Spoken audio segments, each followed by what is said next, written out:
আজকের আবু জেহেল, আজকের সন্ত্রাসরা, আজকের জালিমরা, আজকের স্বৈরাচারীরা, আজকের মানবরূপী পশুরা, আজকের নারী দেহ শোষণকারীরা, তারা সেই ইসলামকে আজকে মিটাবার জন্য নতুন করে উঠে পড়ে লেগেছে।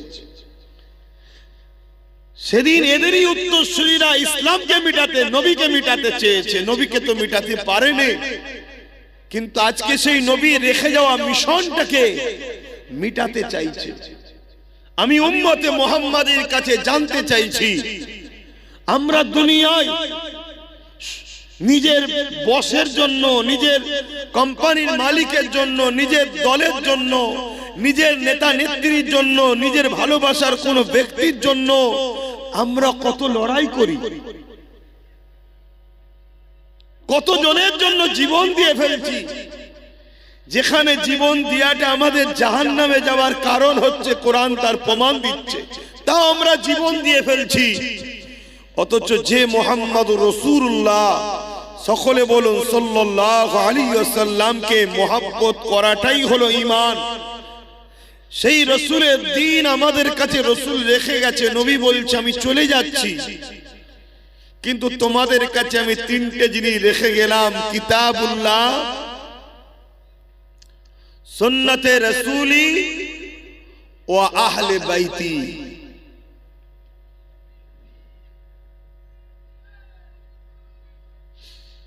এই তিনটে জিনিস রেখে গেলাম। এই তিনটে জিনিসকে তোমরা মজবুত করে ধরবে। ধরলে লাভ কার? তোমার আমার। বলুন সুবহানাল্লাহ। দুনিয়াতেও কামিয়াবি, আখিরাতেও কামিয়াবি।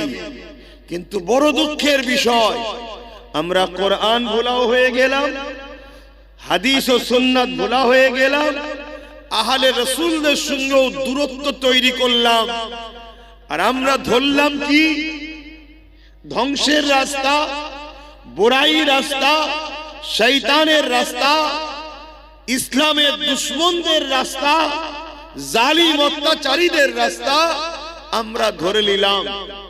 আজ এতগুলো মানুষের কাছে জানতে চাই, আজকে দুনিয়ায় যদি কেউ সামান্য কিছু পাবার নেশায়, দুনিয়ার কোন নেতা নেত্রীকে খুশি করার জন্য, দুনিয়ার কোন বসকে, কোন লিডারকে খুশি করার জন্য যদি জীবনকে কুরবান করতে পারে, পিছপা না হয়, আমি এতগুলো মানুষের কাছে জানতে চাই যে রাসূল সারা জীবন আমাদের জন্য কেঁদেছে, আজও কাঁদছে, কিয়ামতেও কাঁদবে।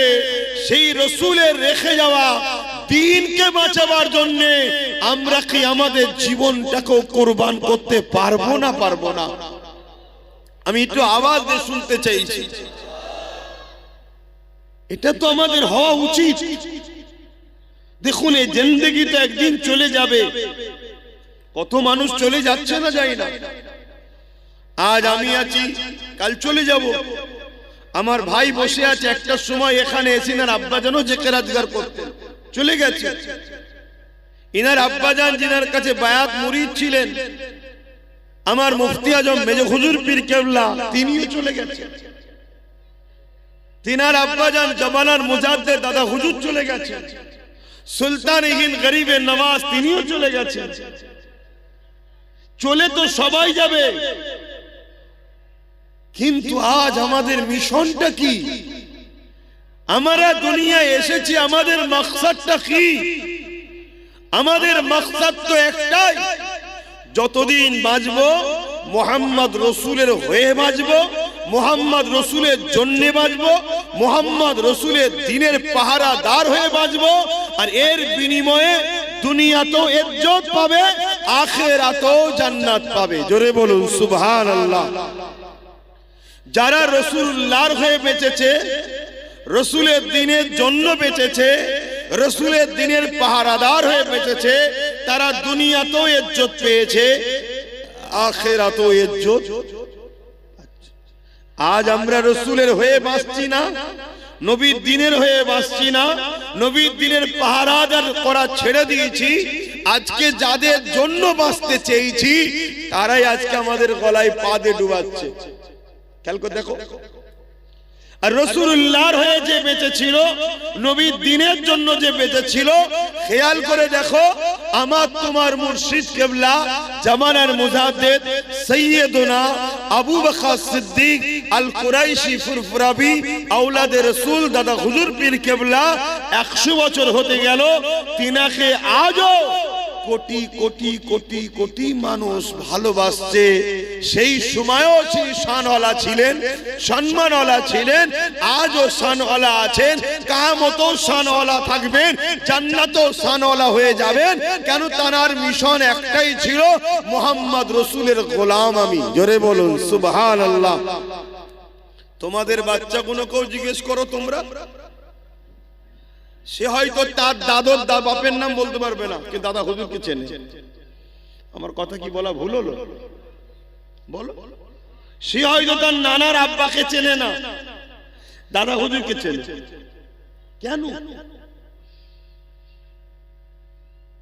सबके दिल में अगर राज चाहते हो कि मुझे राज करना है हर दिल में, तो इस दिल में मोहम्मद रसूल को पहले बैठाना है। बोलिए सुभान अल्लाह। यदि सबार दिले तुम राजत्व करते चाओ, তাহলে প্রথমে তোমার দিলে হুজুরকে বসাও। তোমার চাহত তো থাকবে হুজুর ইনসাফের জন্য লড়েছে, আমি ইনসাফের জন্য লড়বো। হুজুর গরিবের জন্য ছিল, আমি গরিবের পক্ষে থাকবো। হুজুর মানবতার পক্ষে ছিল, আমি মানবতার পক্ষে থাকবো। হুজুর নারীদের অধিকারের পক্ষে ছিল, আমি নারীদের অধিকারের পক্ষে থাকবো। হুজুর গরিবদেরকে ভালোবাসতেন, আমি গরিবদের ভালোবাসবো। হুজুর যেটা করেছে আমি সেটা করব। হুজুর জালিমদের বিরুদ্ধে লড়েছে, আমিও জালিমদের বিরুদ্ধে লড়বো। তাতে জালিমটার নাম আবু জেহেল হোক, উতবা হোক, XYZ যাই হোক, সে জালিম যত শক্তিশালী হোক, আমি লড়বো।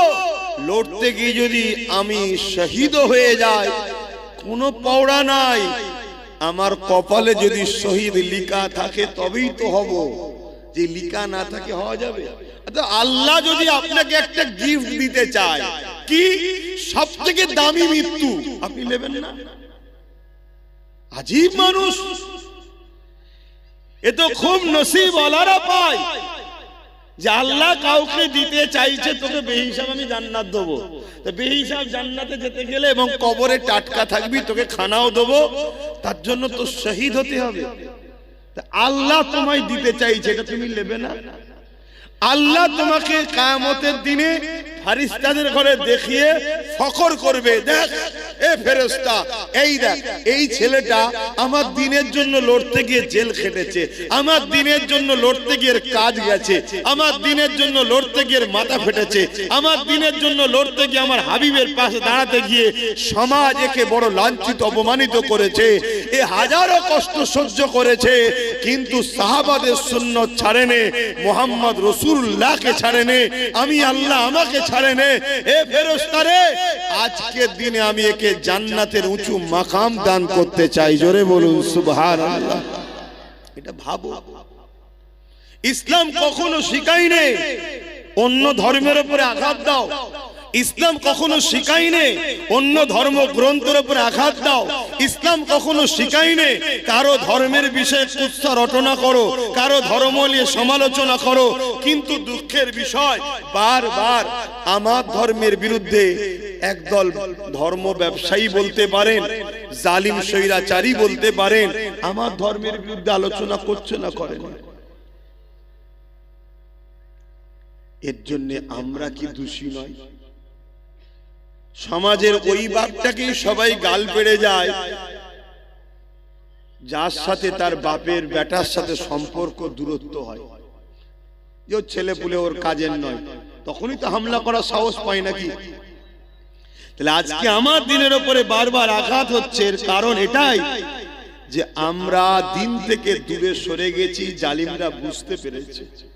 আর এইগুলো বলে বলে আমাদেরকে পরীক্ষা নেয় যে আমরা যে এদেরকে খাওয়াচ্ছি, এদেরকে যে আমাদের পিছনে ঘোরাচ্ছি, এদেরকে গান দিলাম, মেলা দিলাম, ফাংশন দিলাম, এই যে 1 জানুয়ারি, এই জানুয়ারিতে আল্লাহ করে তোমরা তো জান্নাতের বাগানে বসে আছো, আর ইংলিশ মাসের প্রথম মাসটা শুরু হচ্ছে তোমাদের ভালো জায়গা দিয়ে, কিন্তু লাখো কোটি মুসলমানের ছেলে এই দিনটাকে গায়ের ইসলামদের অনুসরণ করে গুনাহ সাগরে হাবুডুবু খাই না। এইগুলোতে প্ল্যান মাফিক আমাদেরকে শয়তানের অনুসারীরা জড়াচ্ছে, জড়িয়ে দেখছে যে আমরা কতটা খারাপের দিকে গেছি। তাই এগুলো কিছু কিছু কথা বলে বলে আমাদেরকে পরীক্ষা নেওয়া হয় যে দেখি বান্দাগুলো কি করে।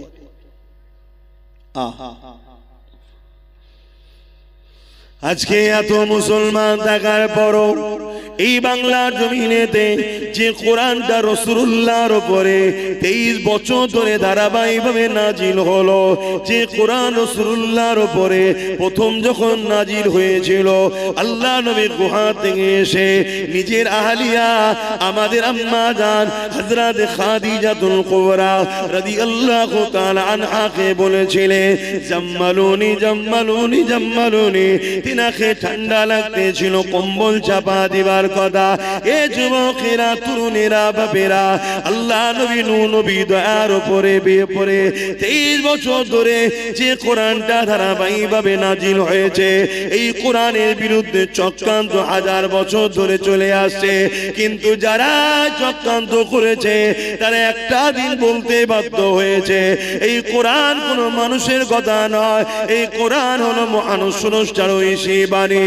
আজকে সেই কোরআনকে নিয়ে আমার বাংলা জমিনে কত বড় মিথ্যাচার করা হয়ে গেল, সেই কোরআনের বিরুদ্ধে কত রকম নোংরা নোংরা কথা বলা হলো, যে ভাষাগুলো বলতে আমাকে নিজের জবানে বড় কষ্ট লাগছে, আপনাদের শুনতে কোনো বাকি নাই। আজ উম্মতে মুহাম্মাদীকে জানতে চায়, আমার রাসূলুল্লাহ আমাদের কাছে প্রথম নম্বর যেটা রেখে গেল কিতাবুল্লাহ, আল্লাহ পাকের কিতাব কোরআন, সেই কোরআনকে আজকে মিথ্যাচার করা হচ্ছে, সেই কোরআনকে আজকে বেউজ্জতি করা হচ্ছে। এ উম্মতে মুহাম্মাদী বলো, আজ তোমার কাছে জানতে চায় এই জালিমদের বিচার হওয়া দরকার আছে না না? কিন্তু বিচারটা করবে কে? আমি হুজুর, আমার ভাই করবে? বলেন কে বিচার? বিচার তো আইন করবে, কিন্তু আইন তো একটা জড় বস্তু, সে তো নিজে চলতে পারে না, আইনকে চালানো হয়। তা আইনকে যারা চালায় তারা নেতা লিডার, তাই তো নাকি? এই নেতা লিডার নির্বাচন করে কারা? জনগণ, আমরা। আর বাংলায় নেতার তকদির আমরা সিলেক্টেড করার ওসিলা আল্লাহ আমাদের দিয়েছে। তাহলে আজকে বাংলার বুকে আমরা 4.5 কোটি কম বেশি মুসলমান হওয়ার পরও আমার কোরআনের বিরুদ্ধে মিথ্যাচার করা হলো, এতগুলো কেস মামলা হলো, এখনো পর্যন্ত কি সে বেটাকে ধরা হয়েছে? তাহলে আমাদের গালে কি চুনকালি নয়? এটা কি আমাদেরকে শিক্ষা দিয়া নয়? এটা কি আমাদেরকে অপমান অপদস্থ করা নয়? যে তোদের হাইসিয়াত কি আছে রে, তোদের বাংলা, আমি একটু চলতি ভাষায় বলছি, তোদের মুরত কি আছে? তোদের রসুলের উপরে আঘাত দেব, তোদের আল্লাহর উপরে আঘাত দেব, তোদের কোরআনের উপরে আঘাত দেব, তোদের দিনে নাকি রেপ করাটা ভালো কাজ বলবো, তোদের মুরত নেই, আমাদেরকে কিছু করতে পারবি কেন? তোরা হলি ভিখারি, তোদেরকে 500 টাকায় কিনা গোলাম তোরা আমাদের। এটাই বলা হচ্ছে তো নাকি? এই জাতকে জানতে চাইছি, আপনাদের কি আখিরাতে কল্যাণ হবে মনে হয়?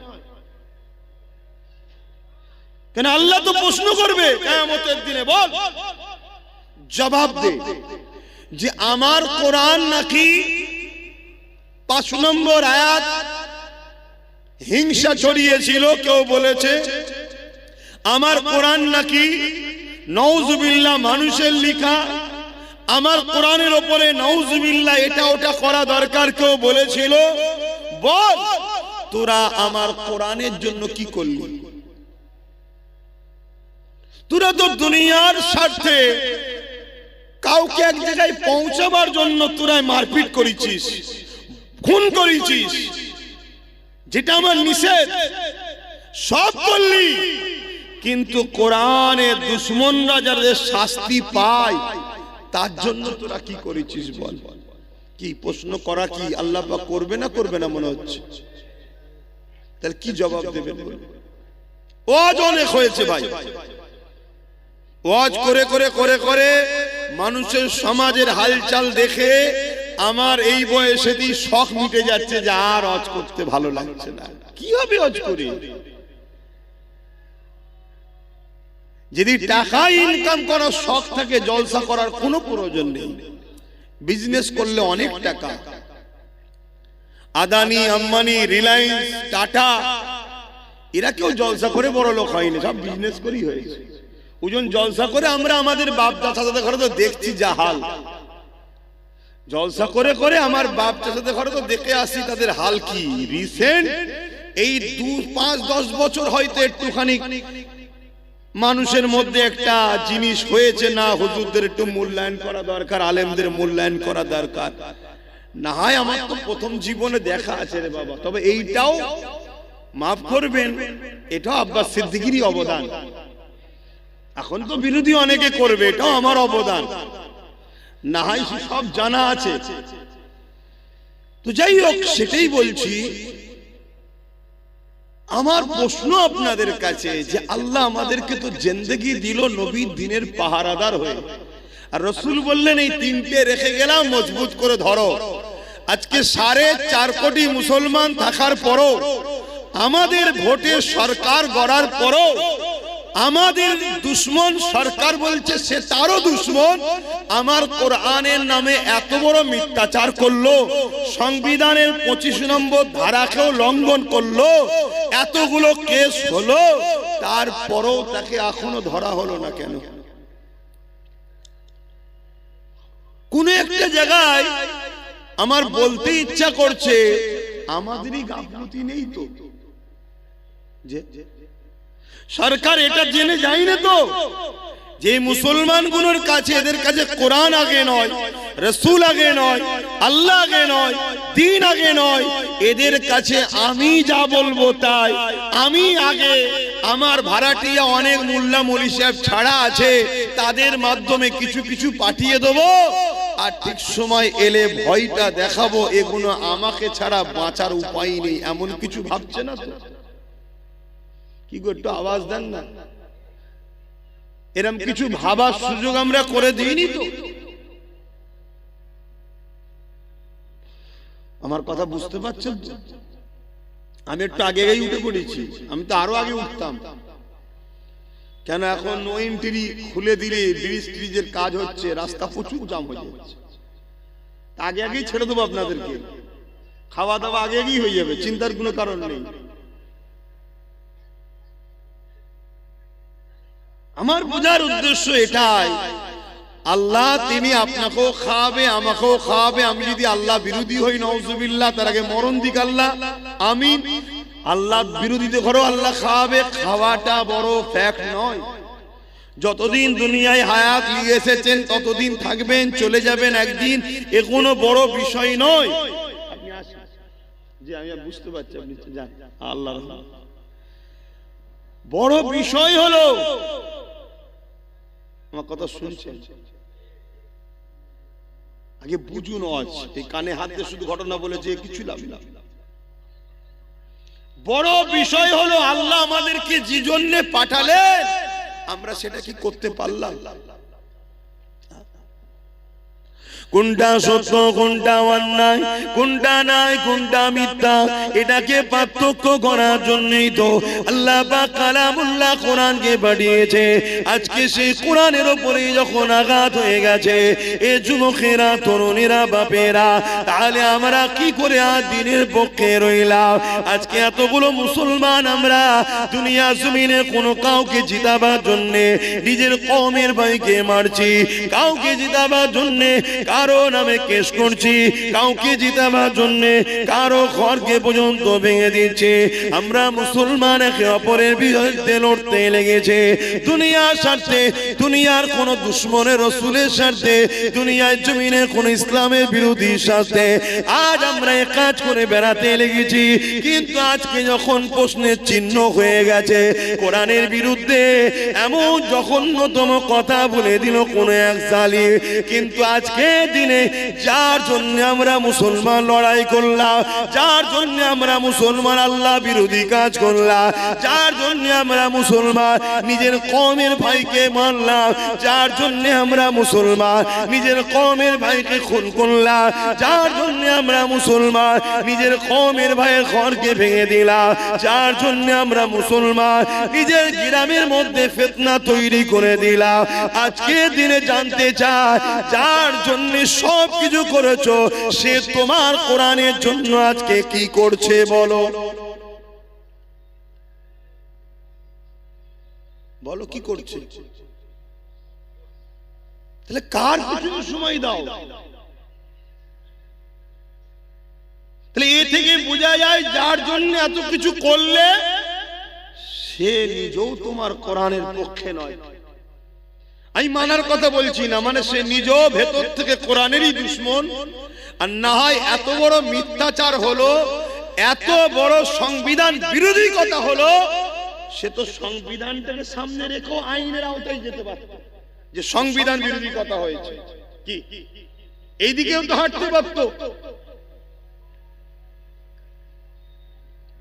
অথচ এই কোরআনের জন্য আল্লাহ রাসূলুল্লাহ কত মার খেয়েছে, এই কোরআনের জন্য আল্লাহ নবী কত অত্যাচারিত হয়েছে, এই কোরআনের জন্য আল্লাহ নবী কত কষ্ট পেয়েছে।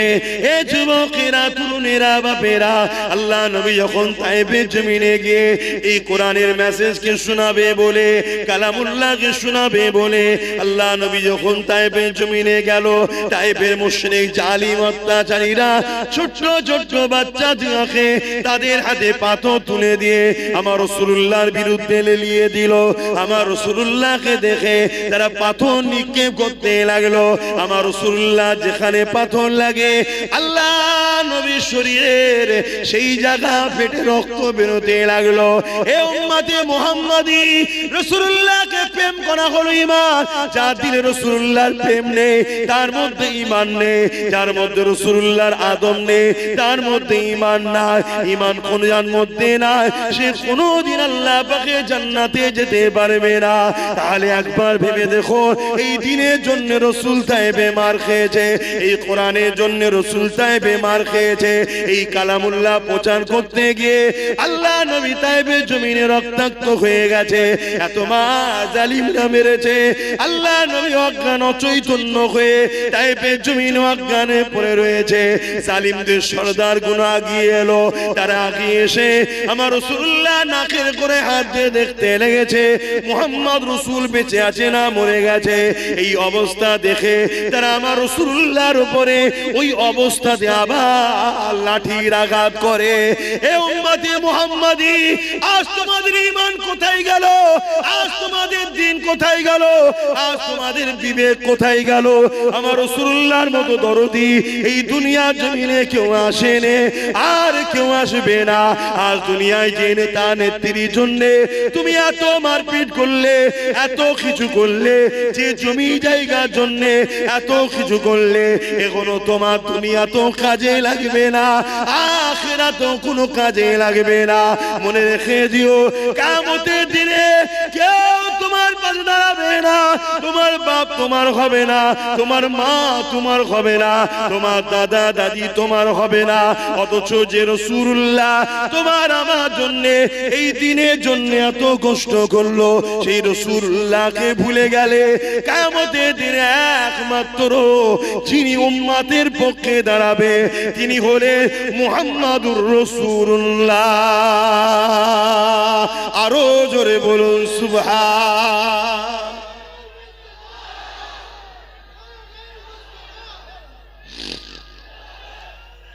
আল্লাহু আকবার। বলে ওয়াজ কেন করা হয়? আপনাদের মরা অন্তরগুলোকে জাগাবার জন্য, আপনি যদি মনে করেন আল্লাহ ছাড়া রসুল ছাড়া আপনাদেরকে অন্য কেউ বাঁচাতে পারবে, তাহলে আব্বাস সিদ্দিকীর আজ ভুল হচ্ছে। একটু ঘুরে নেন, যখন সালাম পড়ানো হবে এসে বসে খাওয়া দাওয়া করে চলে যাবে। কেন রেজেকের মালিক আমি নয়, রেজেকের মালিক আল্লাহ। আল্লাহ বিরোধীর সঙ্গে থেকে আল্লাহ দেওয়া রেজেকটা খেয়ে ঘরে চলে যাবে। আর যদি মনে হয় যে আমাদের আল্লাহ রসুল ছাড়া কেউ নেই, তাহলে তুমি সব জায়গায় পা ফেলার আগে একবার দেখে নাও আমি আল্লাহ রসুলের দুশ্মনের সাথ দিচ্ছি না তো। আমার দিনের বেলায় একে পাওয়া যাবে তো, আমার কোরআনের বেলায় একে পাওয়া যাবে তো। সে মানে চাই না মানে তার ব্যাপার, কমসে কম আমার কোরআনের উপরে আঘাত যখন দেবে সেই বাড়ির কর্তা হয়ে যেন বলে, এই তুই ছেলের মধ্যে তুই মানিস না তোর জায়গায়, কিন্তু এ মানে একে আঘাত দিলি কেন, তুই কৈফিয়ত দে। এই কর্তার পিছনে দাঁড়ানো দরকার আছে না? কিন্তু আজ আমরা কি করলাম? আজকে এত সাহস গুলো হচ্ছে কি করে? দেখছেন না, বলছে যদি আমি ভুল করে থাকি আইনে যান, কেসে যান। কেন এ জালিম জানে যে মুসলমানরা আইনে গেল, আইনের জায়গা তো এরা অধিকার পাবে না, কারণ আইনের রক্ষক যারা, আইন যারা চালনা করছে তারা আমাদেরই লোক বসে আছে। তাই তো বলছে। কিন্তু এই ভুলটা আমরা করেছি হাকি না, আমরা আমাদের বাচ্চার পাতকে কেটে নিয়ে ইসলামের দুশমনদের পেটকে ভরিয়েছি হাকি না। নিজের পাপকে বুঝতে শেখেন, নিজের ভুলকে বুঝতে শেখেন। আল্লাহ দুহাই দে বলছি, আমার তো ভয় হচ্ছে এই জালিমদের হাতে মার খাবার আগে আল্লাহ আমাদেরকে মেরে দেবে। স্বাভাবিক।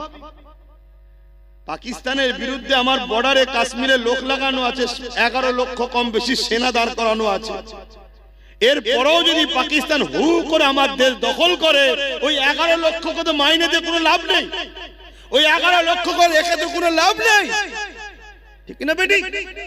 ঠিক আমার আল্লাহ পাক তো আমাকে খাওয়াচ্ছে, আমাকে বাঁচিয়ে রেখেছে, উম্মতে মুহাম্মাদি করে নসিব বড় করেছে। খেয়াল করে দেখুন, আল্লাহ কোন গুমুত খাওয়া দলে পাঠাই নাই, আল্লাহ তোমাকে পাঠিয়েছে আমিনার লালের উম্মত করে। জোরে বলুন সুবহানাল্লাহ।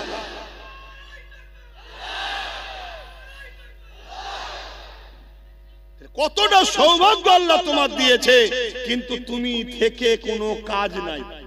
উপরন্তু তোমার জন্য আচ্ছা আচ্ছা ভালো ভালো লোক লড়াইয়ের ময়দানে গিয়ে ঠিক সময় গিয়ে পিছু হাঁটতে বাধ্য হয়ে যাচ্ছে। কেন?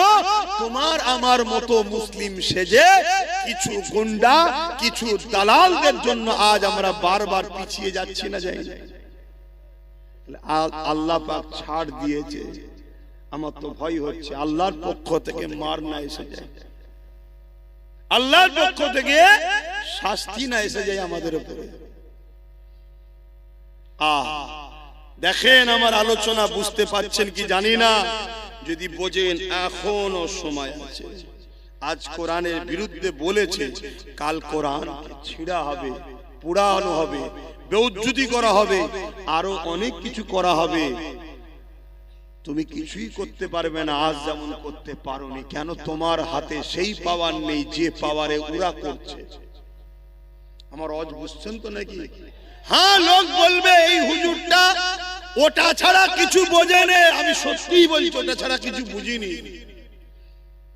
কেন? ওটা ছাড়া আজকের দিনে আমাদের এক কদম আগানো আজ যাবেও না। পেটের জন্য যদি ওয়াজ করতে এসতাম, তাহলে এসব কথা বলে দুশ্মন তৈরি করার কি দরকার ছিল? যে বাবারা বাবারা বাবারা করে চলে যেতাম। দে চ হয়ে গেল কাজ শেষ। এ তো যা হচ্ছে প্রতিটা মোড়ে মোড়ে দুশ্মন তৈরি হচ্ছে।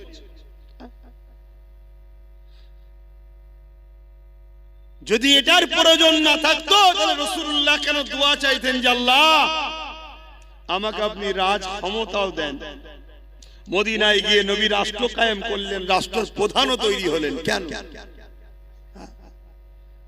কিছু মাথায় ঢুকছে? বোঝো। আর যদি না বোঝো, যেদিন আল্লাহ বুঝাতে শুরু করবে সেদিন কিন্তু আর রেহাই পাবে না। আমাদেরকে আল্লাহ তো রাসূলের ওয়ারিস করেছে, আল উলামা ওয়ারাসাতুল আমবিয়া, রাসূলের ওয়ারিস করেছে আমাদেরকে, তোমাদেরকে দ্বীন বুঝাবার জন্য। চোখের সামনে দ্বীনের মতো সত্য জিনিস দেখতে পাচ্ছি যে পৃথিবীর বুকে সর্বকালের সর্বশ্রেষ্ঠ আসমানি কিতাব কোরআনের মোকাবেলায় আজকের দিনে কোনো কিতাব দাঁড়াতে পারেনি আর পারবে না। আমি কোনো কিতাবকে ছোট করছি না, কিন্তু সত্যটা বলছি। আমেরিকায় যখন কম্পিউটার আবিষ্কার হয়, ওই কম্পিউটার উপরে প্রত্যেকটা ধর্মের ধর্মগ্রন্থকে রাখা হচ্ছে, সবটা বলছে রং রং রং। আর কোরআন যখন দেওয়া হয়, গ্রিন লাইট জ্বলে উঠেছে, আগের গুলো লাল লাইট রং, গ্রিন লাইট জ্বলে উঠেছে, অর্থাৎ রাইট। জোরে বলুন সুবহানাল্লাহ। আজকে যে কোরআনকে নিয়ে আমেরিকা রিসার্চ করছে, যে কোরআনকে নিয়ে ব্রিটেন রিসার্চ করছে, যে কোরআনকে নিয়ে সাউথ আফ্রিকা রিসার্চ করছে, ফ্রান্স রিসার্চ করছে, আমার ভারতবর্ষে কোটি কোটি টাকা খরচ করে রিসার্চ হচ্ছে। যে কোরআনকে নিয়ে রিসার্চ করতে করতে করতে করতে পৃথিবী বিখ্যাত ধর্মগুরুগুলো পর্যন্ত ইমানের কালেমা পড়ে কোরআনের প্রেমিক হচ্ছে। জোরে বলুন সুবহানাল্লাহ। সেই কোরআনের বিরুদ্ধে 40% মুসলমান থাকা অবস্থায় এত বড় কথা বলে এখনো ঘুরে বেড়াচ্ছে, আইন তার ব্যবস্থা নিচ্ছে না। এ থেকে বুঝতে কি আমাদের বাকি যে বলছে সেও কোরআনের দুশমন, যার হাতে ক্ষমতা আছে সে কোরআনের দুশমন নয়? আমি সবাইকে জিজ্ঞেস করছি, আমি আবার বলছি, আপনারা যদি আমার কথাই অমত হন, দয়া করে একটু রাস্তার আশপাশে বসেন, ঘরে সালামটা যখন দেবো, এটা তো সিগন্যালও রয়েছে, সালামে দেওয়ার পরেই দোয়া হয়, এটা সিগন্যাল বোঝাও যায় যে খাবার ব্যাপার আছে, তখন চলে আসবেন।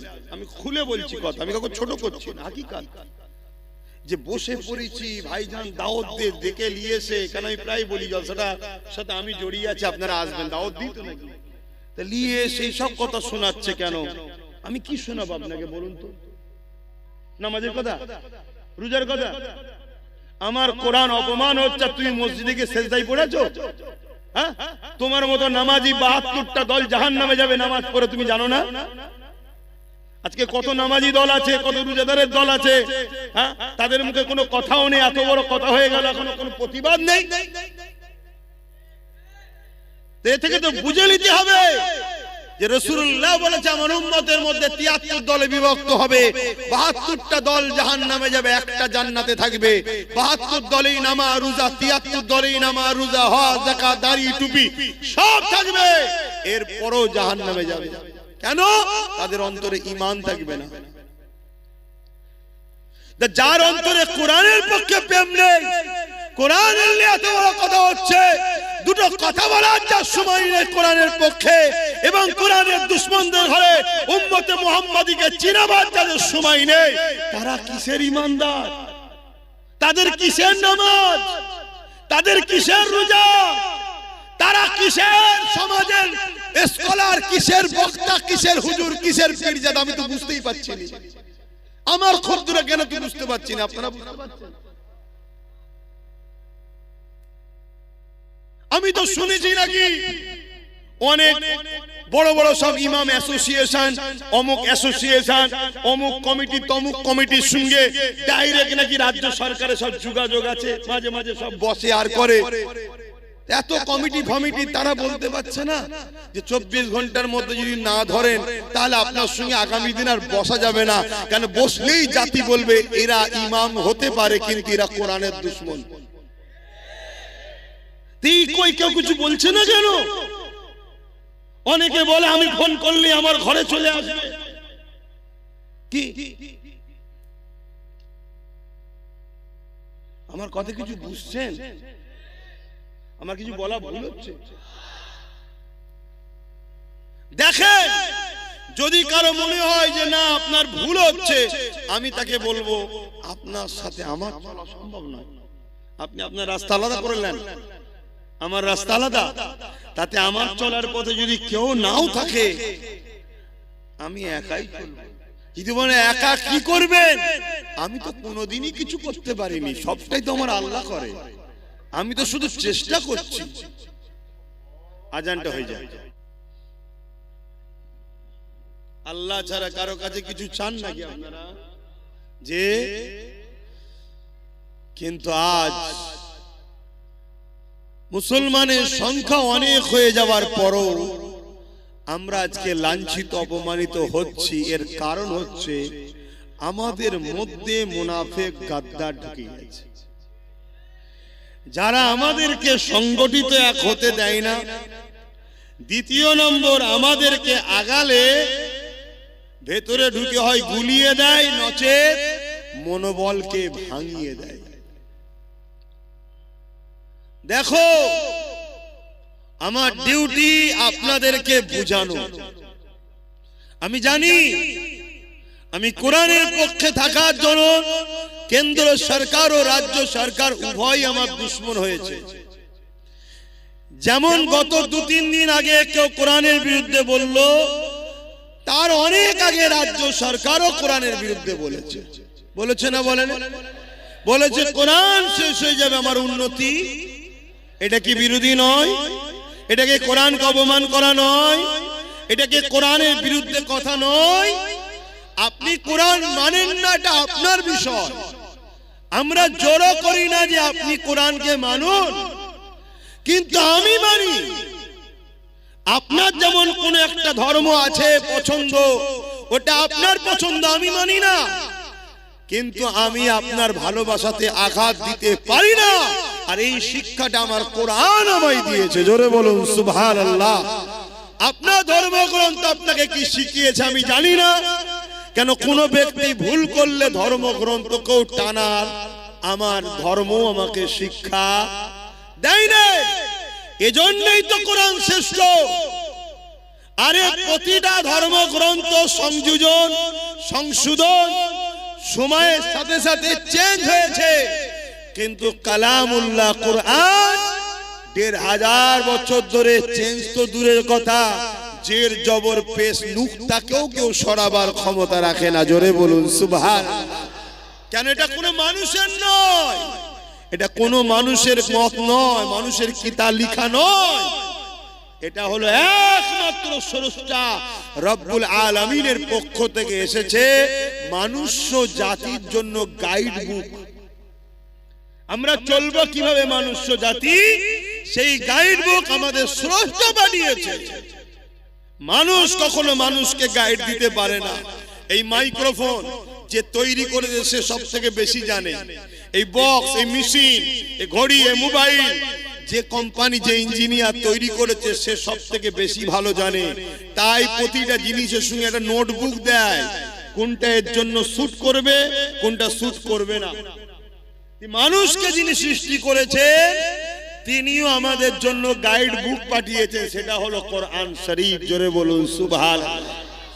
এর আগে আরো 103টে পেটিয়েছে, কিনগুলো সেইগুলো মানুষ সময়ের সাথে সাথে তার মধ্যে ভুল পদক্ষেপের জন্য বা মহান স্রষ্টা সেগুলোকে রদ করে দিয়েছে, বাতিল করে দিয়েছে। কেন? ডাক্তারই পারে একটা রোগীর প্রেসক্রিপশনের মেডিসিনকে চেঞ্জ করতে, ঠিক তো নাকি? যখন কোন কোম্পানি একটা মোবাইল বার করেছিল প্রথম, তার মধ্যে ক্যামেরা ছিল না, শুধু চিপ দিয়া যেত, তাই তো নাকি? তারপরে আবার কোম্পানি বার করলো চিপও থাকবে ক্যামেরাও থাকবে। তারপরে কোম্পানি আরো একটু বার করলেন, সেখানে আবার কি জিবি সিস্টেম দিলেন, চিপ ছাড়াও চলবে। কিন্তু আগের গুণও আছে, যত আসমানি কিতাব আছে সব গুণ কোরআনে আছে। কোরআন কিন্তু একদম লেটেস্ট। জোরে বলুন সুবহানাল্লাহ। এরপরে আর কোন আসমানি কিতাব আসবে না। এই কিতাব এসেছে হুদাল লিন্নাস, মানুষের জন্য। মানুষের জন্য কিতাব এসেছে। সে যে ধর্মেই জন্ম হোক না কেন, প্রত্যেকটা মানুষকে কল্যাণ, সঠিক রাস্তা, নিরাপত্তা, প্রেম, ভ্রাতৃত্ব, ভালোবাসা, সন্ত্রাস মুক্ত পৃথিবী, দুর্নীতি মুক্ত পৃথিবী, নেশা মুক্ত পৃথিবী, রেপ মুক্ত পৃথিবী, খুন মুক্ত পৃথিবী একমাত্র কোরআন দিতে পারে। জোরে বলুন সুবহানাল্লাহ। আমেরিকা তো এত কিছু করেছে, রেপকে বন্ধ করতে পেরেছে, ডিভোর্স বন্ধ করতে পেরেছে, কিন্তু কোরআন যে মদিনা 100% মেনে চলে, সেই মদিনা শরীফকে দেখো 1450 বছর 1500 বছর ধরে ওই মদিনায় কখনো রেপ তো দূরের কথা, একটা নারীকে ইফটিজিংও করা হয় না। জোরে বলুন সুবহানাল্লাহ। যুবকেরা, তরুণেরা, এ নবী পাকের প্রেমিকেরা, কোরআনকে মুহাব্বত করে ভালোবাসো, কোরআনের পক্ষে আওয়াজ তোলো। কোরআনের দুশমন তো তারা যারা কিনা সন্ত্রাস, কোরআনের দুশমন তো তারা যারা মানবতার বিরুদ্ধে, কোরআনের দুশমন তো তারা যারা নারী দেহকে শোষণ করে, কোরআনের দুশমন তো তারা যারা মানুষের খোদা হওয়ার স্বপ্ন রাখে। কেন কোরআন এদের চক্রান্তকে বারবার ব্যর্থ করে দিয়েছে। কোরআন মানুষের চোখকে খুলে দিয়েছে, কোরআন মানুষকে জানিয়ে দিয়েছে মানুষ কখনো মানুষের প্রভু হতে পারে না। তোমরা মানুষের উপাসনা করো না। কোরআন জানিয়ে দিয়েছে তামাম কায়নাতের মালিক হলেন একজন, লিল্লাহি মা ফিস সামাওয়াতি ওয়া মা ফিল আরদ, জমিন আসমানের একমাত্র মালিক হলেন আল্লাহ। এই জন্য কোরআনকে তারা অপছন্দ করে। এই কোরআন জানিয়ে দিয়েছে কেউ যদি রেপ করে, ওই রেপিস্টকে গলা পর্যন্ত পুঁতে দিয়ে তাকে পাথর মারতে মারতে মেরে ফেলো। কেননা যে নারী জাতির সম্মান দিতে পারে না, তার পেটে দেখার কোনো অধিকার নাই। তাই রেপিস্টকে মারতে বললে আজকে যারা রেপিস্ট তারা কোরআনের বিরুদ্ধে তো কথাই বলবে। কেন কোরআন যদি থাকে রেপিস্টদের উপরে আইন চালু হয়ে যাবে, রেপিস্টদের বিরুদ্ধে কথা হবে। এ যুবকেরা, তরুণেরা, হে আমার নবী পাকের প্রেমিকেরা, কোরআন জালিমদের বিরুদ্ধে লড়াই করতে বলেছে, কোরআন জালিমদের বিরুদ্ধে সংগ্রাম করতে বলেছে। আজকে দিনে যারা জালিম আছে তারা তো কোরআনের বিরোধী করবে, কিন্তু দুঃখের বিষয় তুমি আমি কোরআনের মাননেওয়ালা বলে সেই জালিমদের সঙ্গে কি করে দল করি, সেই জালিমদের সঙ্গে কি করে সাথ দিই, সেই জালিমদের সঙ্গে কি করে উঠা বসা করে, সেই জালিমদের কি করে শক্তিশালী করি। এটাই তো বড় দুঃখের বিষয়, এটাই হলো বোঝার বিষয়। মনে রেখে দিও, তুমি আল্লাহ পাকে তোমাকে আমাকে ছাড় দিয়েছে, ছেড়ে কিন্তু দেয়নি। এ নওজওয়ানেরা, কিয়ামতের দিনে কোরআনকে যারা মুহাব্বত করবে, কোরআনকে যারা প্যার করবে, আমার আল্লাহ পাক কিয়ামতের দিনে কোরআনের খাতিরে তাদেরকে নাজাত দিয়ে দেবে। কিয়ামতের দিনে কোরআনকে আল্লাহ সুন্দর করে সাজাবে। সেই কোরআন তখন বলতে লাগবে, ও রব্বি, আল্লাহ পাক এই জমিনের উপরে যারা আমার হয়ে কথা বলেছে, আমাকে মুখস্থ করেছে, আমাকে স্মরণ করেছে, আমাকে মুখস্থ করেছে, আমাকে এমন করে সিনার মধ্যে রেখেছে, ও রব্বি আল্লাহ পাক আজকে দিনে তাদেরকে আপনি নাজাত দিন, নাজাত দিন। ওই কোরআনের খাতিরে আল্লাহ কোরআনের প্রেমিকদেরকে আল্লাহ সেদিন জান্নাতি বানিয়ে দেবে।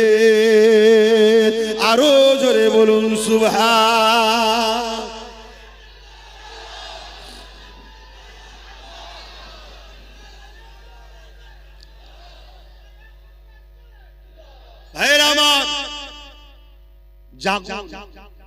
অনেকে বলতে পারে যে আপনি কি করছেন, আমি তো কমসে কম প্রতিটা জায়গায় ওয়াকাফ নিয়ে, কোরআন নিয়ে প্রত্যেকটা জায়গায় কন্টিনিউ রোজই আলোচনা করছি। যে আমার ওয়াজে যায় তারা শোনে না, শোনে না। আমার যতটুকু ক্ষমতা আছে আমি মানুষকে জাগাচ্ছি। এই মানুষ জাগাতে ভাঙড়ের মানুষ একটা মাত্র আমার ভাই তার সাথ দিয়েছিল। তার দ্বারা সর্বপ্রথম বাংলায় কোরআনের দুশমনের বিরুদ্ধে কেস করিয়েছি, এবং তার দ্বারা আরো অনেক ওপরে ওপরে চিঠিও পাঠিয়েছি। তার ক্ষমতা যত দূর আছে। কিন্তু আপনি যদি জানতে চান তাহলে আমার দিনের কথা শোনেন। যদি এই বাংলার মানুষ তোমরা আমার সাথ দিতে বা আগামীতেও যদি দাও, আল্লাহ যদি দয়া করে কখনো যদি আল্লাহ ক্ষমতায় আনে, এমন আইন করব, কোরআন শুধু নয় কোন ধর্মগ্রন্থের উপরে যদি আঘাত দেয় তার 12 বছরের জেল হবে, কোনো জামিন যোগ্য হবে না, এমন আইন তৈরি করব। এটা হওয়া দরকার। আজকে বিভিন্ন রাজ্যে হচ্ছে, যেখানে 5% মুসলমান, কত পার্সেন্ট? 5। সেই 5% মুসলমানের রাজ্যের মুখ্যমন্ত্রী আজকে সে আইন করছে, কোন ধর্মের বিরুদ্ধে কথা বললে তার 7 বছরের জেল, এত ফাইন। আর আমরা 40% মুসলমানের বাংলা সবাই মিলে যার কোলে উঠে বসে আছি, একটা পর্যন্ত বিবৃতিও দিল না যে এরকম অন্যায় কথাকে উইড্রো করে নাও, নাই আইনের আওতায় আনতে বাধ্য হব, এটাও বললো না। তাহলে কতটা অহংকারী, এ কতটা কোরআন বিদ্বেষী। এই কোরআনের বিরুদ্ধে আবহাওয়া চলছে, এই অবস্থাতে সে কিন্তু তার ধর্মের দুর্গা আলিঙ্গন তৈরি করে নিল, অথচ আমাদের ট্যাক্সের টাকায়, আমাদেরই জনগণের দিয়া হসপিটাল হবার জায়গায়। ভাবতে হবে, এ যুবক, তুমি যদি আজ না জাগো জান্নাত তো পাবে না, তোমার বাচ্চা কোনো ধর্মটাও পাবে না। আমার কথা যদি কারো সন্দেহ হয়, যে আমার সঙ্গে ডিবেটে বসতে চাই, আমি বসতে রাজি আছি। যে জান্নাত পাবে না আব্বাস সিদ্দিকী বলেছে, এই কথাতে আমি ডিবেটে বসতে রাজি আছি। আল্লাহ তোমাকে দুনিয়ায় কি জন্য পাঠিয়েছে? কি জন্য পাঠালো? কেন দুটো হাত দিল? কেন দুটো পা দিল? তুমি জানো না? হাত যে জন্য দিয়েছে ওই রাস্তায় যদি কাজ না করতে পারো, পা যে জন্য দিয়েছে ওই রাস্তায় যদি চলতে না পারো, জবান যে জন্য দিয়েছে ওই হক কথা যদি বলতে না পারো, কান যে জন্য দিয়েছে সেই জায়গায় যদি কানের কথা না শোনো, তাহলে আল্লাহ কোরআনে তার সম্বন্ধে কি বলেছে? উলাইকা কাল আনআম। মানুষের মধ্যে কিছু মানুষ আছে, হাত থাকতো তারা জুলুম করে, ইনসাফ করে না, পা থাকতো খারাপ রাস্তায় যায়, ভালো রাস্তায় যায় না, জবান থাকতো আমার বিরুদ্ধে কথা বলে, আমার পক্ষে বলে না, অর্থাৎ ইনসাফের পক্ষে। আল্লাহর পক্ষে বলতে ইনসাফ, মানবতা নাই, সত্যের পক্ষে। আরে বোঝো, দুটো দিক, একটা শয়তানের, একটা রহমানের। কথা বুঝে আসছে না? ফেরাউন শয়তানের দিকে ছিল, মুসা রহমানের দিকে ছিল, নমরুদ শয়তানের দিকে ছিল, ইব্রাহিম নবী রহমানের দিকে ছিল, এজিজ শয়তানের দিকে ছিল, হোসাইন রহমানের দিকে ছিল। এইভাবে যুগে যুগে চলে আসছে। আমার গরিবে নওয়াজ রহমানের দিকে ছিল, জালিম শাসক শয়তানের দিকে ছিল, হতবাগ আকবর শয়তানের দিকে ছিল, মুজাদ্দিদ আল বেসানি রহমানের দিকে ছিল, আমার মুজাদ্দিদ জামান রহমানের দিকে ছিল, জালিম ব্রিটিশরা শয়তান। আজকেও সেই সিলসিলা চলছে না? চলে না? তুমি মনে করছো ইসলাম মানে শুধু দাড়ি, টুপি, নামাজ, রোজা। এইটাই তো তোমার বড় ভুল হয়ে গেছে। আর এইটা তোমার ভুল নয়, তোমাকে এই জায়গায় নিয়ে যাওয়া হয়েছে। আর এই জায়গায় নিয়ে গেছে কারা? শয়তানেরই অর্থে পরিচালিত একদল মোল্লা মুলি সাহেবরা তোমাকে নিয়ে গেছে। যে মুসলমানকে শুধু মসজিদ চিনা, নামাজ দেখা, রোজা দেখা, দাড়ি দেখা, টুপি দেখা, ওকে মাথায় ঢুকিয়ে দিয়ে ধর্ম মানে এটা। চুরি হচ্ছে, রুখতে হবে না, যাওয়ার দরকার নেই। খুন হচ্ছে, যাওয়ার দরকার নেই। অন্যায় হচ্ছে, যাওয়ার দরকার নেই। রেপ হচ্ছে, বলার দরকার নেই। জুলুম হচ্ছে, বলার দরকার নেই। আরে তুমি জানো না জুলুমকারী জুলুম করে জাহান্নামে যাবে, জুলুম দেখে যে চুপ থাকবে সেও জাহান্নামে যাবে। আমি এই কথার উপরে বাস করতে রাজি আছি।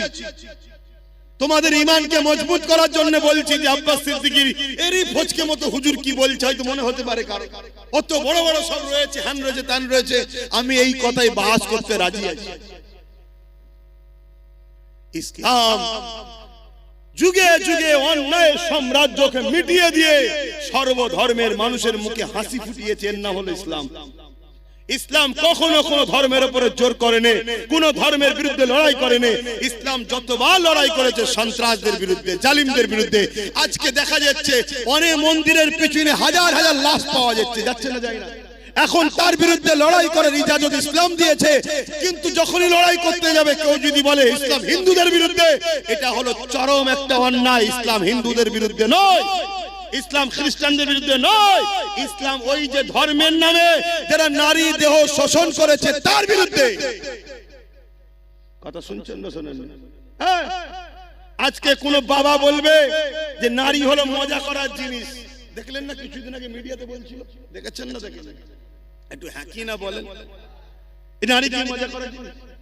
ইসলাম বলছে এরা হলো মানবরূপী পশু, এরা নারীকে সম্মান দেয় না, এরা নারীকে ভোগের জিনিস মনে করে, নারীকে মজার জিনিস মনে করে। এই সকল মানবরূপী পশুদের বিরুদ্ধে লড়াইয়ের নাম হলো ইসলাম। এখন ওই পশুর বিরুদ্ধে লড়তে গিয়ে কেউ যদি বলে আরে আমার ধর্মগুরুর বিরুদ্ধে লড়ছে, তোর ধর্মগুরু তো একটা ছাগল, নারী কখনো মজা করার জিনিস, তার বিরুদ্ধে তো লড়তে হবে, ঠিক না বেটি? এই ছাগলগুলো দেখছে ইসলামের ঘরের ছেলে যদি জেগে যায় কোরআন পড়ে, তাহলে আমার পাগলামি তো ছুটিয়ে ফেলবে। তাই আগে থেকে কোরআনের বিরুদ্ধে বলে, ইসলামের বিরুদ্ধে বলে ইসলামকে মিটাবার চেষ্টা করছে। কেন? ওদের হাতে রাজ পাওয়ার আছে, যে মিটিয়ে দে, থাকবে না বাঁশ, না থাকবে বাঁশটি। কথা বুঝে আসছে না? তাহলে এই জায়গায় দাঁড়িয়ে থেকে বলো তোমার আমার ডিউটি আছে না? না, আব্বাস সিদ্দিকী কি করছে? আব্বাস সিদ্দিকী যতটুকু ক্ষমতা যে করছে জাগাচ্ছে, বলছি। তাহলে আজকে সেই জায়গায় তোমরা যদি যে ক্ষমতাটা আল্লাহ তোমাদেরকে দিয়েছে ওই ক্ষমতা যদি ঠিক জায়গায় প্রয়োগ করতে পারো, তাহলে আমরা আরো শক্তিশালী হব না? হব না? কথা বলো, শক্তিশালী হব না? হব না? তাহলে আমরা যদি আরো শক্তিশালী হতে পারি, তাহলে জালিমদের বিরুদ্ধে আরো সোচ্চার হওয়ার ক্ষমতা পাবো না? এগুলো তো বুঝতে হবে। আমি আবার একবার বলছি, আমরা সবাই বাপ আদম মা হাওয়া সন্তান। হিন্দুরা আমার ভাই বোন, আদিবাসীরা আমার ভাই বোন, দলিতরা আমার ভাই বোন, সাঁওতালরা আমার ভাই বোন, মতুয়ারা আমার ভাই বোন। তোমরা মানো চাই না মানো, আমি তাদেরকে ভাই বোন বলে মানি। কেন? তাদেরও বাপ যে আমারও বাপ সে, তাদেরও মা যে আমারও মা সে। প্রথম বাপ মা আদম আর হাওয়া থেকে পৃথিবীতে মানুষ্য জাতি তৈরি হয়েছে। কোনো হিন্দু, আদিবাসী, দলিত, সাঁওতাল, বাগদির সঙ্গে আমাদের লড়াই নয়। সে কি ধর্ম, তার কি খাবে, তার কি পছন্দ, তার কাছে। কিন্তু কেউ মুসলমান হয়েও যদি নারীকে উপরে জুলুম করে, তার বিরুদ্ধেও যেমন যুদ্ধ করতে হবে। সে যে কোনো ধর্মের হোক, নারীর উপর জুলুম করলে তার বিরুদ্ধে লড়াই করতে হবে। শুনছেন না? শোনেন? কেন? নারী মায়ের জাত, ও ধর্ম কি আমি দেখবো না? আমার মায়ের জাতের উপরে জুলুম হয়েছে, সে মুসলমান মেয়ে হলে তার পাশেও দাঁড়াবো, অমুসলিম মেয়ে হলে তার পাশেও দাঁড়াবো। তাই আজও এতদিন হয়ে যাবার পরে তিলোত্তমা বোনকে তো কম বেশি সবাই ভুলে গেছে, কিন্তু নওশাদ তার নামে এখনো ব্যানার টাঙিয়ে রক্তদান শিবির লড়াই এখনো করছে না? করেন? কেন? নওশাদকে এই শিক্ষাটা মোহাম্মদ রসুল দিয়েছে। কথা বুঝে আসছে না? হ্যাঁ, অনেকে ভুলে গেছে, অনেক হুড়োহুড়ি করেছিল, অনেকে সব ভুলে গেছে। কি গো, ভুলে গেছে না? যাই না, কিন্তু না, সে কোন ধর্মের, কি তার পছন্দ, তার কি খায়, সে কি ধর্ম করে, কাকে উপাসনা করে, ওটা আমার দেখার বিষয় নয়, ওটা স্রষ্টা দেখবে। কিন্তু এতটুকু জানি, সে একজন সৎ ভদ্র, একটা মায়ের জাত, মানুষের সেবা করতে, একটা লেডি ডাক্তার। তার উপরে জালিমরা জুলুম করেছে। এই জালিমদের বিরুদ্ধে লড়াই করে বোনের পক্ষে থাকাটা হলো ইসলাম। আমি বুক ঠুকে বলে যাচ্ছি, এতগুলো ক্যামেরায় রেকর্ড হচ্ছে, আপনারাও শুনছেন। কোন যদি মায়ের বেটা মৌলী সাহেব থাকে, আমার এই কথাকে কেটে দিক, যেটা ইসলাম নয়। আমরা মনে করি শুধু মসজিদে যাও, আল্লাহু আকবার, হয়ে গেছে ইসলাম। আরে 24 ঘন্টার মধ্যে 5 ওয়াক্ত নামাজ, 5 10 50, 1 ঘন্টা সময়, বাকি 23 ঘন্টা আল্লাহ কি বেকার পাঠিয়েছে নাকি? আর কি কাজ নেই? আর কি কাজ নেই? এগুলো বোঝে। ভাইরা, নওজওয়ানেরা, তরুণেরা, এ নবী বাকি প্রেমিকেরা, এই দুনিয়া তোমার আমার জন্য চিরস্থায়ী নয় গো। দুনিয়া লোভ লালসাতে আখিরাত কানা হয়ে যেতে লেগেছে। কিয়ামতের দিনে কোন মুখ নিয়ে মহান স্রষ্টা আল্লাহ পাকের সামনে দাঁড়াবে? যখন আল্লাহ পাক জিজ্ঞাসা করবে, এ আমার বান্দারে, দুনিয়া জমিনে যখন আমি ক্ষুধার্ত ছিলাম, তুই আমাকে কেন খানা দিলি না? দুনিয়া জমিনে যখন আমার পরনার কাপড় ছিল না, না, তুই আমাকে কেন কাপড় দিলি না? দুনিয়া জমিনে যখন আমার উপরে জুলুম হয়েছিল তুই কেন আমার সাথটা দিলি না? ওই সময় বান্দা বড় অবাক হয়ে যাবে। ও রব্বি আল্লাহ, আপনাকে আবার ক্ষুধার্ত কেন লাগবে? আপনি তো কায়নাতকে পালন করেন, আপনি তো রব্বুল আলামিন, তামাম আলমের পালন কর্তা, আপনাকে আবার কেন ক্ষুধার্ত লাগবে? আমার আল্লাহ পাক বলতে লাগবে, বান্দারে দুনিয়া জমিনে এখন তোর প্রতিবেশী আশেপাশে গরীব বান্দা বান্দি কোনো ক্ষুধার্ত ছিল, ওদেরকে যদি খানা দিতি, ওটা আমারই সৃষ্টি, আমারই বান্দা, তাহলে আমি আল্লাহ আমাকেই খানা দিয়া হতো।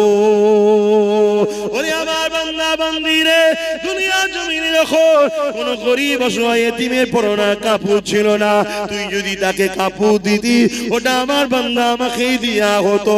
দুনিয়া জমিনে যখন আমার কোন বান্দা বান্দির উপরে জুলুম অত্যাচার হয়েছিল, বান্দারে তুই যদি আমার বান্দা বান্দির পাশে দাঁড়িয়ে জালিমদের বিরুদ্ধে লড়াই করতি, ওরে আমার বান্দা বান্দিরে, ওটা আমারই বান্দার পাশে দাঁড়ালি, আমি আল্লাহ আমারই পাশে দাঁড়ানো হতো।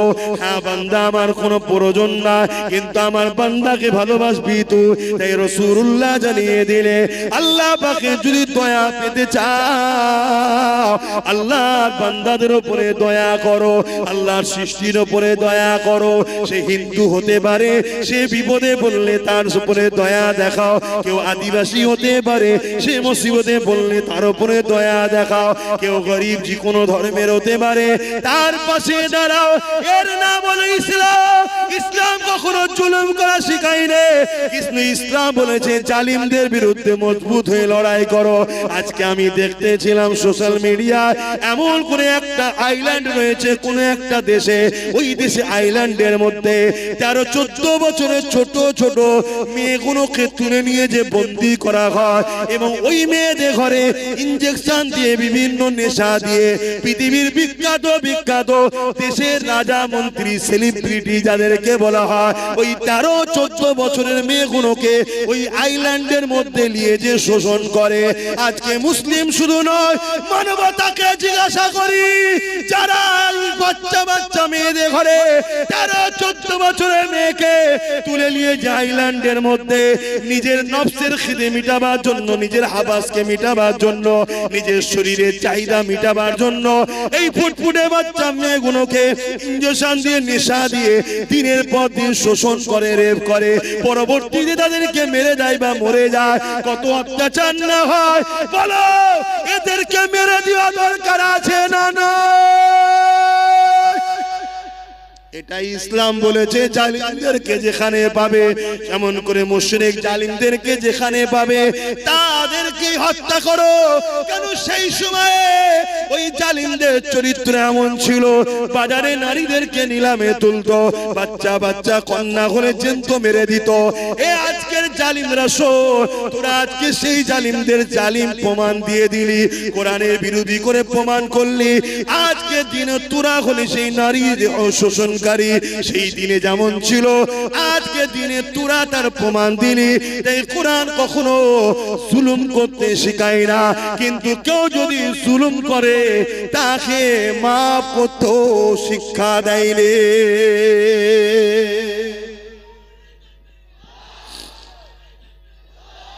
বলো, তোমার বাড়ি একটা 14 বছরের ফুটফুটে বোন আছে, বেটি আছে, তাকে তুলে নিয়ে যদি কেউ দীর্ঘদিন নেশা করিয়ে তাকে সেক্সুয়াল হ্যারাসমেন্ট করে, তার শরীরকে শোষণ করে, তাও কত বছর? 13-14 বছর। শোষণ করছে কে? 40-50 বছরের বয়স্ক লোকেরা, যারা পৃথিবী বিখ্যাত বিখ্যাত দেশের প্রেসিডেন্ট, পৃথিবীর বিখ্যাত বিখ্যাত সেলিব্রিটি। বলো, এই সকল মানবরূপী পশুদের বিরুদ্ধে কোরআন যদি বলে এদেরকে যেখানে পাবে সেখানে হত্যা করো, সেই সময় যারা ছিল কোরআন এটা ভুল বলেছিল? এইটাকে যারা রোধ করতে চাইবে, জানতে হবে আজকের দিনে তারাও কিন্তু ওই সকল গোপনে কোনো না কোনো বেটিকে শোষণ করছে। তাই এই আয়াত তাদের গায়ে লেগেছে। আওয়াজ দিয়ে বলো, ঠিক না বেটে? তাহলে বলো আজকের এই জালিমদের বিরুদ্ধে আমরা দেশের আইনকে সম্মান দিয়ে এদের বিরুদ্ধে আমাদের ক্ষমতা দখল করে এদেরকে আইনে আওতায় আনার জন্য আগামী দিন লড়াইয়ের জন্য কারা প্রস্তুত? হাত তুলে দেখান, হাত লম্বা করে তোলেন, হাত তুলে রাখেন। গরিবদের জন্য লড়বে, আওয়াজ দিয়ে বলুন গরিবদের জন্য লড়বে, এতিমদের জন্য লড়বে, নারীদের জন্য লড়বে, বিধবাদের জন্য লড়বে, জালিমদের বিরুদ্ধে লড়বে, এতিমদের পক্ষে লড়বে। যারা সন্ত্রাস হবে, দেশের সঙ্গে গাদ্দারি করবে, নারীদেরকে শোষণ করবে, বাচ্চা বাচ্চা কন্যাদেরকে রেপ করছে, এদের বিরুদ্ধে কঠোর আইন তৈরি করার জন্য আপনারা আগামী দিন লড়বেন। হাত নামান। শুধু নামাজ ধর্ম শিখিয়েছে? হ্যাঁ, নামাজ পড়লে তো নিজের লাভ হলো, সমাজের কি লাভ হলো? আমার নামাজ পড়াতে রেপ বন্ধ যাবে? তোমরা সবাই নামাজ পড়লে রেপ বন্ধ যাবে? রেপ এখন করছে নেতার কাজের লোকেরা। এই দেখলেন না কিছুদিন আগে 17 বছরের একটা মেয়েকে রেপ করেছিল উত্তরপ্রদেশের সরকারের এমএলএ, তাকে আবার জামিন করে দেওয়া হলো, দেখলেন? তাহলে আবার পরবর্তীতে যাক সুপ্রিম কোর্টকে ধন্যবাদ জানায়, সে রেপকে নাকি স্টেটে দিয়ে জামিনকে নাকি আবার রুকে দিয়েছে। কথা বুঝে আসছে? তাহলে এই যে রেপ বেড়েই চলেছে, কন্টিনিউ নারীরা রেপ হচ্ছে। কাদের আমলে? কাদের আমলে? যেখানে বিজেপি শাসিত সরকার সেখানে রেপ বেশি হচ্ছে, ঠিক না বেঠিক? তাহলে আজকে বলুন, আজকে সেই বিজেপির নেতা অর্জুন সিং বলবে ইসলামে রেপ করা ভালো, তাহলে বুঝে নিতে হবে যে এ শয়তান নিজেই মনে হচ্ছে ওই কাজের কাজী হয়ে বসে আছে। বলেছে না বলে না? কিন্তু এর বিরুদ্ধে কেস হয়েছে না হয়নি? একে অ্যারেস্ট করেছে, কেন করেন? এটাই তো প্রশ্ন আপনাদের। আমি কিছু ভুল বলছি? কেন করেন? তাহলে তোমাদেরকে পাত্তাই দেয় না, তোমাদেরকে কিছু দাম দেয় না। তাই তোমাদেরকে যেখানে দাম দেয় না, তোমাদের দুশ্মনদেরকে যেখানে গার্ড দেওয়া হয়, তাদেরকে তোমরা সহযোগিতা করো। কথা বলো, আগামীতে করবে, আগামীতে সহযোগিতা করবে। বন্ধ করলে গরম হচ্ছে, খুলে দিলে ঠান্ডা লাগছে। বলো সহযোগিতা করবে আগামী দিন? তাহলে রেপিস যারা হবে তাদের সর্বোচ্চ শাস্তির প্রয়োজন আছে না না? আজকে আইন করা হচ্ছে কি করে ওয়াকফকে লুটা যায়, আইন করা হচ্ছে কি করে ওয়াকফকে লুটা যায়, কিন্তু আইন করা হচ্ছে না কি করে রেপকে বন্ধ করা যায়। আইন করা হচ্ছে কি করে আদানি আম্বানিকে দেশের সম্পদগুলো তুলে দেওয়া যায়, কিন্তু আইন করা হচ্ছে না কি করে দেশের বেটিদেরকে বাঁচানো যায়। তাহলে আজকের ক্ষমতায় আসনে বসে আছে কারা? এটাও তো দেশের নাগরিক বেটিদেরকে ভাবা দরকার আছে না না? আজকে আমার রাজ্য সরকার আইন করছে ওবিসি কে ব্যান করে, ওবিসি কে শেষ করে মুসলমানদের রুজি রুটি চাকরি পড়াশোনাকে শেষ করে দেবো, কিন্তু রাজ্য সরকারও কখনো বিল পাস করলো না যে কেউ রেপ করলে তাকে শাস্তি 24 ঘন্টার মধ্যে দেওয়া হবে। এটা বিল পাস করেছে। উপরন্ত আমার রাজ্য সরকার তিলক তোমার আসামিকে বাঁচাবার জন্য সুপ্রিম কোর্টে কোটি কোটি আমাদের ট্যাক্সের টাকা দিয়ে কেস চালাচ্ছে। তাহলে বলো, এই রেপিস্টদের সাপোর্টকারী সরকারদের ঘরে কোন উম্মতে মুহাম্মাদি সাপোর্ট করতে পারে? এগুলো ভাবতে হবে, এগুলো ভাবানো দরকার আছে না না? এতে অসুবিধা হচ্ছে কেন? তোমার ঘরেও বোন আছে, তোমার নাতি পুতনি আছে, নাতনি আছে। সমাজে যখন চরিত্রহীন হিংস্র মানবরূপী পশুদের সংখ্যা বেড়ে যাবে, যে রেপ করলে শাস্তি হচ্ছে না, ভালো ছেলে আগামী দিন রেপিস হতে তখন বাধ্য হয়ে যাবে। এটা ভালো একটা চলছে, তাহলে সেই রেপিসের হামলায় কাল তোমার যখন ফুটফুটে 10-12 বছর 14 বছর 15 বছরের মেয়েটা রক্তাক্ত হয়ে রাস্তার কোন ধারে কি আলে খেতে পড়ে থাকবে, সেই দিন কি তুমি জাগবে? তুমি আজ ভাবছো আমার তো সন্তান নেই, আরে জঙ্গল যখন ঘন হয়ে যাবে, কাটতে তখন কষ্ট অনেক দিন হবে, কাল তোমার বিয়ে হবে, কাল তোমার কন্যা সন্তান হবে। তাহলে বলো, এই জঙ্গলকে এখনই পরিষ্কারের দরকার আছে না না? আসো তাদেরকে সাথ দাও। যদি আল্লাহ কোনদিন আমার ভাইকে ক্ষমতায় নিয়ে আসে, আমি তাকে তো বলবো যে তোকে আল্লাহ যখন ক্ষমতা দিয়েছে মায়ের জাতের জন্য আইনটা পাস কর, যে রেপিস্ট যদি কেউ রেপ করে কোর্ট মনিটরিং করে 24 ঘন্টার মধ্যে সে বেটাকে ঝুলিয়ে দাও। কথা বুঝে আসছে না? নাই। এবারে সঙ্গে বলবে সংবিধানে তো এটা নেই। আরে সংবিধানে তো এটাও নেই, কারো ওয়াকফকে ঝেড়ে খাওয়া যায় না। সেটা করছে না, করেন? মায়ের জাতের জন্য যদি লড়াই করতে হয় তখন তো সংবিধান মনে পড়ে। সংবিধান বলেছে নাকি রেপিস্টদের ফুলের মালা পরাও? যাক, আপনাদের অসুবিধা হচ্ছে, তাহলে বলুন আগামী দিন আমাদেরকে এই লড়াই আরো জোর বাড়াতে হবে। এই লড়াইয়ে আমাদের বিরোধী হবে কারা? যারা রেপিস্টদের পক্ষে তারা। এই শুনছেন তো নাকি? এই লড়াই আমাদের বিরুদ্ধে দাঁড়াবে কারা? যারা মাতাল তারা। এই লড়াই আমাদের বিরুদ্ধে দাঁড়াবে কারা? যারা কোরআনের দুশমন তারা। এই লড়াই আমাদের বিরুদ্ধে দাঁড়াবে কারা? যারা গরিবদের শোষণকারী তারা। শুনছেন তো? এই লড়াই আমাদের বিরুদ্ধে দাঁড়াবে কারা? যারা দেশের সংবিধানকে মিটিয়ে দিতে চায়, দেশকে ধ্বংস করতে চায়। এই লড়াই আমাদের বিরুদ্ধে দাঁড়াবে কারা?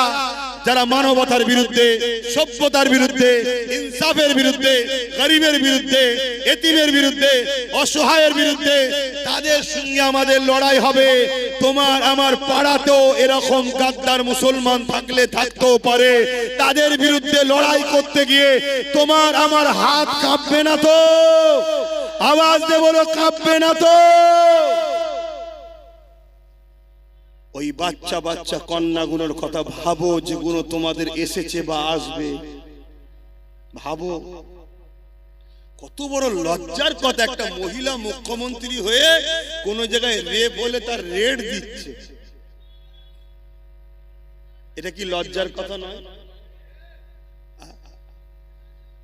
জায়গা হচ্ছে না, তাই কথা হচ্ছে, ওরা ওদের ঠিক বসে যাবে, তুমি আমার কথা শোনো। কেন আমি সংক্ষেপ করব না? আমার কথা অসুবিধা হলো কারো? অথচ আল্লাহ নবী জানিয়ে দিলে কারো ঘরে যদি একটা কন্যা সন্তান হয়, এই প্রথম কন্যা সন্তানের মানে এই বাপকে, ওই দাম্পত্য জীবনকে, ওই বাপকে মহান স্রষ্টা রব্বুল আলামিন কন্যা সন্তান দিয়ে জান্নাতের পয়গাম পৌঁছে দিয়েছে। আল্লাহ নবী আরো জানিয়ে দিলে আমার সাহাবারা, কারো ঘরে যদি পরপর দুটো কন্যা সন্তান হয়, ওই বাপ কন্যা সন্তান গুলোকে পেয়ে নারাজ না হয়ে যায়, ওই কন্যা সন্তান গুলোকে নিয়ে আনন্দ খুশি করে, নিয়ামত মনে করে তাকে লালন পালন করে বড় করে বিবাহটা দিয়ে দেয়। আমি রাসূলুল্লাহ জানিয়ে দিই, ওই দুই কন্যার বাবা আর আমি রাসূলুল্লাহ তাদের সম্বন্ধে জানিয়ে দিলাম। আমি রাসূলুল্লাহ ওই দুই কন্যার বাবাকে কিয়ামতের দিন শাফাআত করে জান্নাতে নিয়ে যাব। আল্লাহ নবী আরো জানিয়ে দিলে, এ দুনিয়ার মানুষেরা, আমার বাপদানেরা, মায়েরা, বোনেরা, বিশ্বের নারীদেরকে জানায়, আমার ভাষা যারা বুঝবেন, যে কোনো ধর্মের হোক না কেন, ইসলাম নারীকে এত সম্মান দিয়েছে, ইসলামের মোকাবেলায় দাঁড়াবার কারো ক্ষমতা নাই। ইসলাম নারীকে এত সম্মান দিয়েছে, কেউ ইসলামের মোকাবেলায় আসতে পারবে না। ইসলাম জানিয়ে দিল, আমার রাসূলুল্লাহ বলে দিলে, কারো ঘরে যদি একটা, দুটো, তিনটে পর পর কন্যা সন্তান হয়, ওই তিন কন্যার বাবা যদি ওই তিনটে কন্যাকে পেয়ে ও খুশি না হয়ে আল্লাহ নিয়ামত মনে করে ওই তিন কন্যাকে লালন পালন করে তার বিবাহটা দিয়ে দিতে পারে, আমি রাসূলুল্লাহ জানিয়ে দিলাম, আল্লাহ নবী দুটো আঙুল তুলে দেখাচ্ছে, এই তিন কন্যার বাবাটা আমি রাসূলুল্লাহ আল্লাহ পাকের জান্নাতে পাশাপাশি থাকিব। আরো জোরে বলুন সুবহান।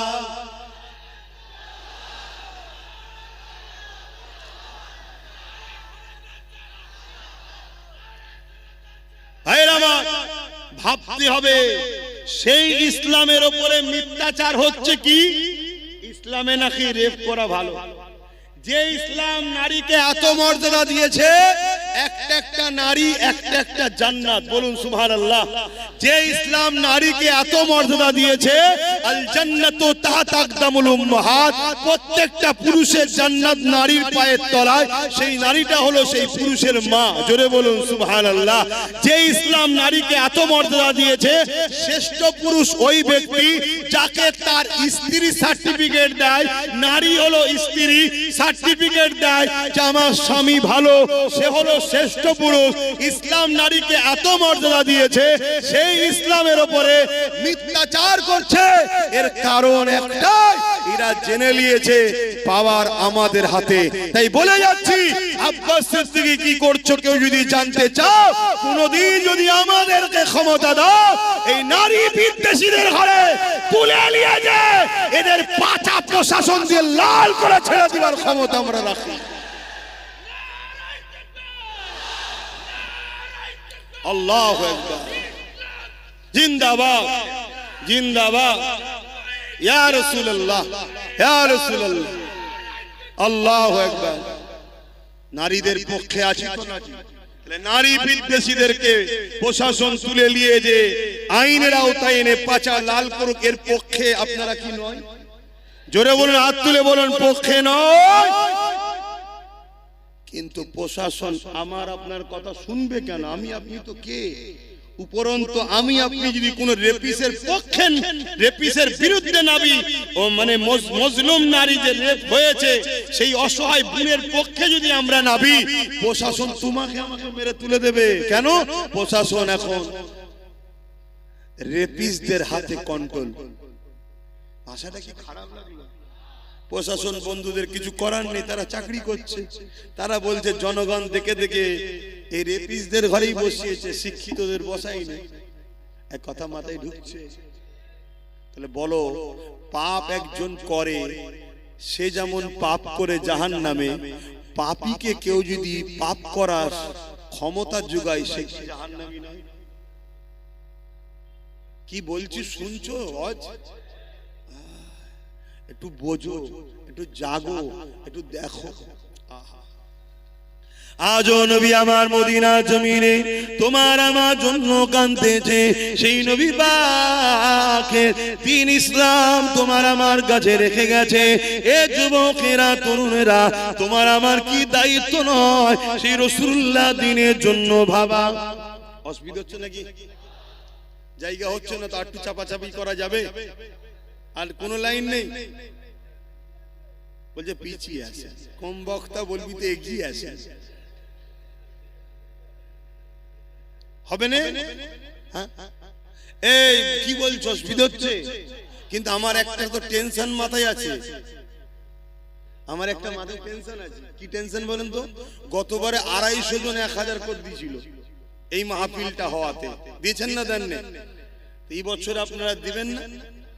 তার জন্য তো আল্লাহ করে হয়েছে এই মাহফিল, এবং এতগুলো ভাইদের আমাদের মেহমানদারি হবে। বেশিরভাগ তো আমার খিলকাপুরের মা বোনরাই তো সব দিয়ে দেয়, কিন্তু প্রায় যখন চাঁদা তুলি দেখেছি তো। কিন্তু 250 জনের একটা টেনশন মাথায় রয়েছে যে কমসে কম সে 250 জন বেঁচে আছে তো আল্লাহ করে নাকি? বলুন ইনশাআল্লাহ। এবারে একটু হলেও তো বাড়া দরকার, 250 টাকা 260 তো হোক নাকি? একটু প্রথমে 1000-এর হাতটা গুনে নি, তারপর জলসার দিকে যাচ্ছে।